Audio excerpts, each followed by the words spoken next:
Hello. आज हम बात करते हैं थैलेसीमिया के ऊपर।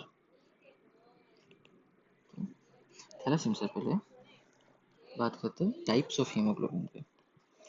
तो मोस्ट कॉमनली हमारे बॉडी में, अडल्ट बॉडी में HbA रहेगा, दैट इज अल्फा 2 और बीटा 2 चेन रहेंगी। HbF इज अल्फा 2 और गामा 2 चेन रहेगी। और HbA2 अल्फा 2 और डेल्टा 2 चेन रहेगी। ठीक है।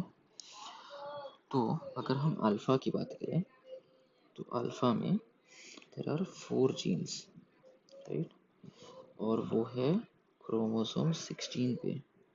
और most commonly defect is deletion. और अगर बीटा की बात करें, बीटा थैलेसीमिया की, तो उसमें 2 जीन्स हैं, बोथ ऑन क्रोमोसोम 11।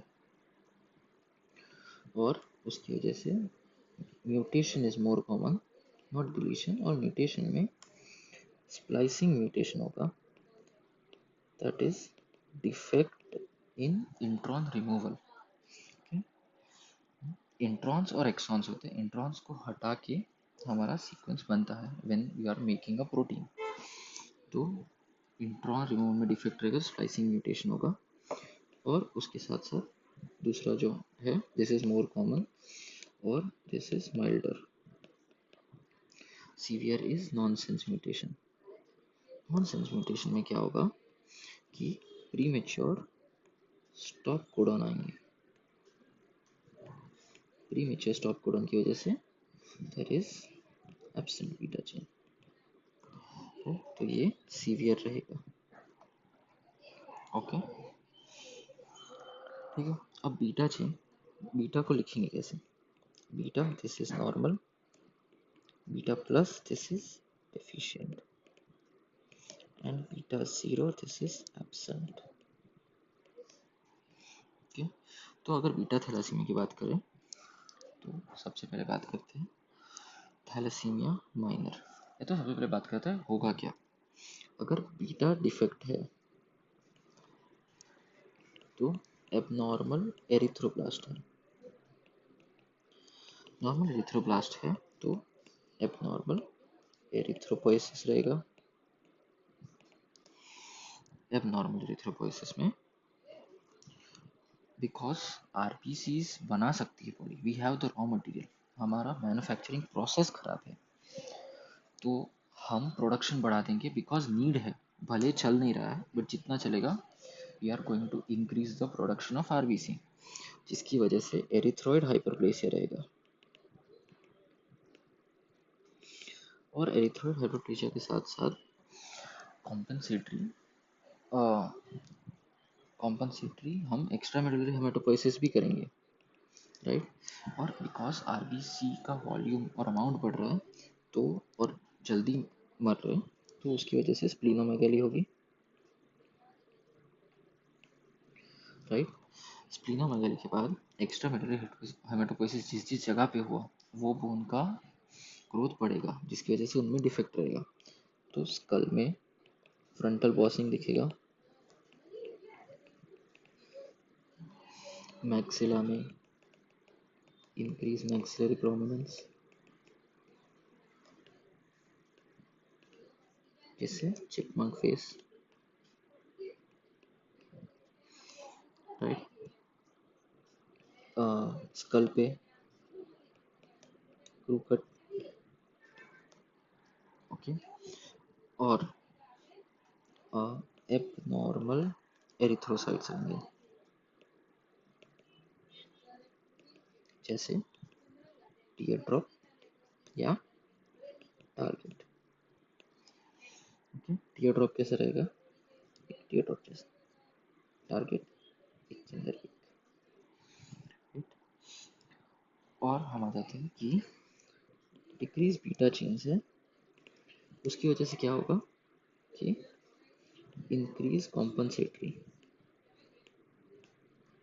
तो इंक्रीज डेल्टा चेन की वजह से increase HbA2, increase gamma chain की वजह से आएगा increase HbF, F, right. Okay, अब अगर हम बात करें टाइप्स ऑफ थैलेसीमिया में, तो थैलेसीमिया माइनर, थैलेसीमिया माइनर में क्या होगा कि ये हेट्रोजाइगस है। हेट्रोजाइगस डिफेक्ट की वजह से क्या होगा कि एक नॉर्मल है, एक डेफिशिएंट है, एक नॉर्मल है और एक गायब ही है, absent, जिसकी वजह से there is HB is always greater than 8, there is always mild anaemia. और एनीमिया कैसा रहेगा? माइक्रोसाइटिक हाइपोक्रोमिक,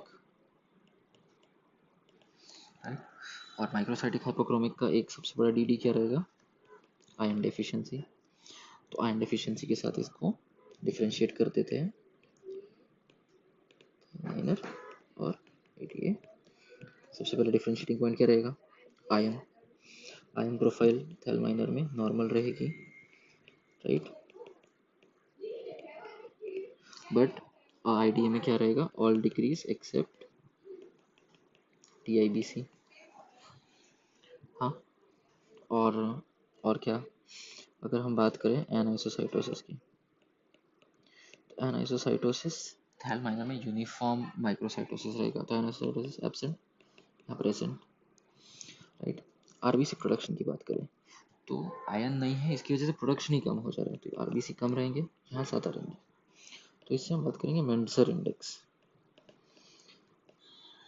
ये हेमाटोलॉजिकली डिफरेंशिएट करेगा MCV और RBC में।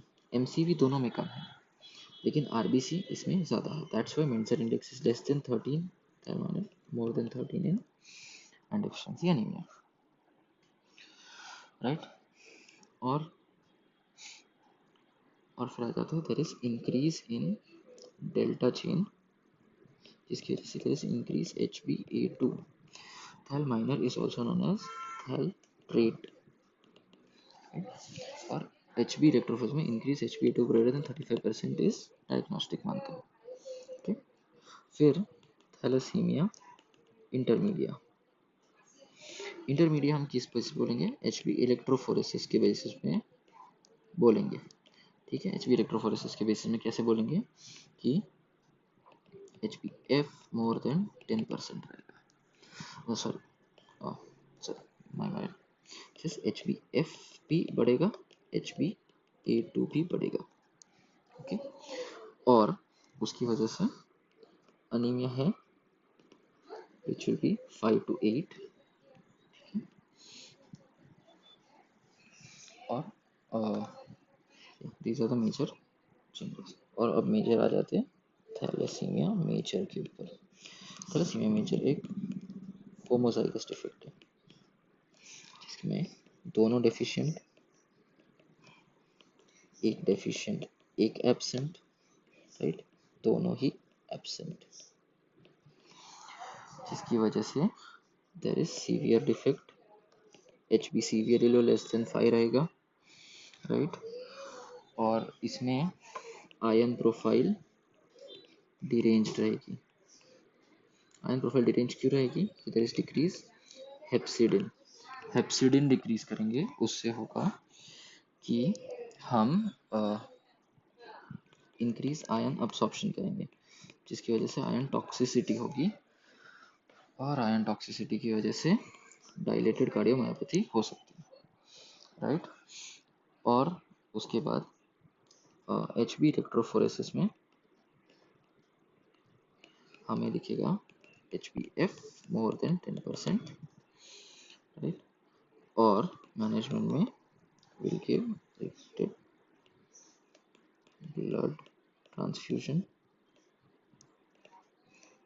which is saline washed RBC, और best is haematopoietic stem cell transplantation या बोन मैरो ट्रांसप्लांटेशन। और हमें आयन टॉक्सिसिटी को अवॉइड करने के लिए आयन कीलेटर देना पड़ेगा, विच इज डिस्फेरिऑक्सामिन, राइट। और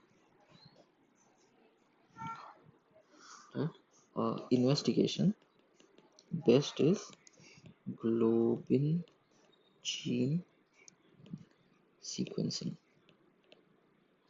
and which is expensive also and best also. That's why majorly we use, this is investigation cell, but majorly we use HB electrophoresis, right? और अभी आ जाते हैं अल्फा थैलेसीमिया के ऊपर। अल्फा थैलेसीमिया में we have 4 alpha, right, which is normal. अगर alpha alpha alpha है और एक गायब है तो ये साइलेंट कैरियर रहेगा। अगर अल्फा अल्फा रहेगा तो this is alpha thalassaemia minor, right.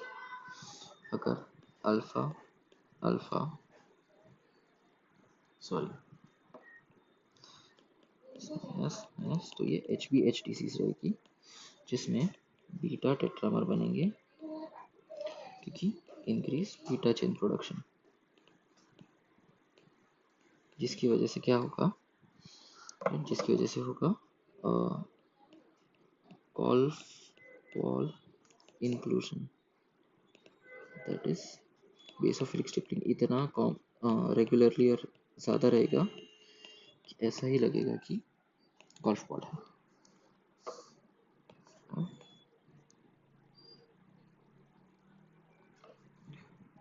और कर रहेगा कि HB पार्ट अगर चारों जीन डिलीट हो गए तो गामा टेट्रामर बनेगा, जिसकी क्या वेरी हाई अफिनिटी 2O2, जिसकी वजह से वो ऑक्सीजन छोड़ नहीं पाएगा and there is in utero death. Okay, और इस पे एक टेस्ट आता है which is known as NESTROFT test. NESTROFT test क्या है? It is naked eye single tube red cell fragility test. इसमें हम क्या करेंगे, 2 टेस्ट ट्यूब में RBC के साथ 0.3% NS डाल देंगे। 0.3% NS will lyse the RBCs, but जो थैलेसीमिया वाले सेल्स है वो रेजिस्ट करते हैं। तो अगर नॉर्मल सेल लाइस हो गया तो वो ट्रांसलूसेंट हो जाएगा, जिसकी वजह से अगर हम उन्हें पेपर के थ्रू चेक करेंगे तो हमें पेपर की लाइंस दिखेगी। लेकिन अगर थैलेसीमिया वाले सेल्स है तो वो रेजिस्ट करेंगे इस चीज़ को।